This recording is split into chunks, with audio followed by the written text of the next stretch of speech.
Are you done with high school right now and you have no idea what you're going to do next? Here are 7 reasons why you should go abroad.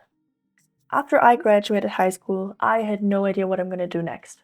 Is it going to be study immediately, or take a break, or maybe just start working? I had no idea what my next step was going to be. But thank God to some of my friends who had the exact same situation as me, and they also didn't know what they were going to do next. Thanks to them, I found a program called Cultural Care Au Pair, where I got to be abroad for 1 year as a nanny. For me, it was really important to go travel the world and not go straight into studying, even though I had no idea what I was going to do next. I did went to some schools, I looked at their open days, and I heard out what options they had, but I still had no idea if I want to do it, what I want to do, and where I want to do it. So I decided to go abroad, take a gap year, and focus on myself and what I really want to do next. Taking time off sounds harsh. It sounds like you're leaving your world behind for a minute and trying to go just travel. But what I did, working a year in America, was time invested. It was time invested into my education, in my language proficiency, and into my personal growth. It's a really big decision to go abroad, to leave your friends and family behind for a year, and to throw yourself into the cold water. But of course, there are some expectations. There are the highs in the beginning where you feel like everything is new, everything is amazing, the people are friendly, people are open, and there's so many new places and cities to explore. But to be honest, the reality sometimes is really quite different. Only after I physically went to America, I noticed some of the things that I never knew about myself. I noticed that I'm quite shy.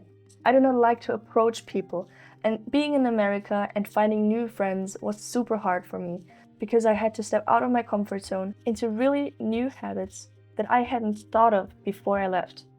Being open, trying out new things, talking to strangers that you never even met. Oh my God.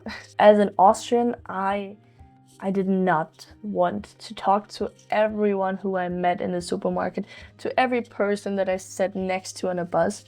But those are things that you have to get through. There were so many truly amazing things. I got to travel so much. I saw 15 states in total. Even though I didn't get to see all of the capitals, I was super happy. I got to see New York, I got to see Kentucky, the most two different things that there are in my opinion, with city and population and also just land. But beautiful land. There were so many new things that I had to adapt to. For example, when I was in Kentucky, there was a tornado warning. In Austria, there have never been any tornadoes while I was here. I am not expecting there to be a tornado, especially because of the mountains, but in Kentucky, my first time being scared that wind is gonna take me up into the air and drag me I don't know where. Are also bear warnings. I know in Austria it's not that common, but there are so many new things that you have to adapt to. Is it the surrounding? Is it the people? Is it nature itself? It's really interesting, surprising, and sometimes super scary. But in reality, all of those things help me understand more, help me learn more. I got out of my comfort zone, I met new people, I made new friends, I found new places that I loved. But apart from the very happy things, there were so many challenges that I faced when I went there.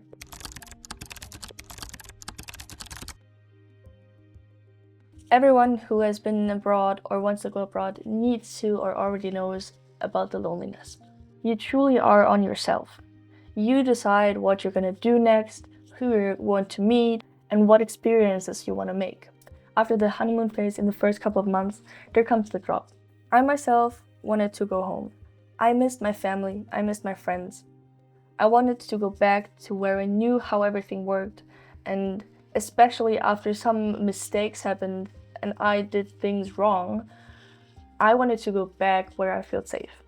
But after overcoming the loneliness part, that's where I grew the most.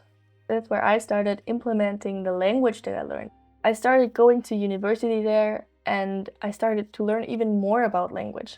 I faced my fears, I knew that I was scared, and I still went the way that I did because I knew that was the only chance of me to grow. This journey made me grow not only personally, but also monetarily.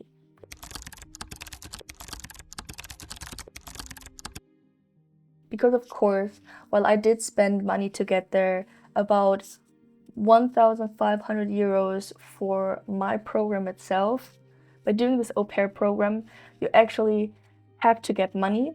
The least amount you can get each week is 175.95. I know because my family paid it exactly to the cent, but not all families have to pay exactly that amount. This is the minimum you can get each week. But even though this sounds quite a lot, you have to think that in America everything is even more expensive. I went skiing, I went on trips, and all of those things cost a lot of money. Still, in the end, I came back home with roughly $2,000, but also considering that my family paid me the minimum wage and they paid for a lot of the trips that I went to with them. I took away so many things from America. Not only the $2,000, but life lessons. I learned a new language, I learned how to use it, I made new friends from all over the world, and I found out what I'm actually good in.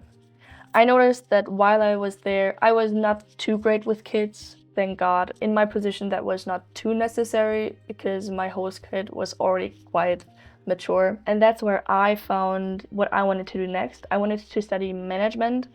Right now, I'm studying intercultural management, and this is one of the best decisions I've ever made. And here I can really use what I've learned. I can use my proficiency, I can use my intercultural knowledge, I can use the openness that I've adapted to while I was in America. All of those things shaped how I've become now. Of course, there's always more to learn and more to adapt to, but right now I would say this decision was worth it. And if I would come out of high school again and had no idea what I wanted to do next, I would 100% do it again. Because in this experience, I learned how to grow, I learned how to communicate properly, and I learned what I wanted to do next. If you're actually interested in seeing how going abroad is like, follow along.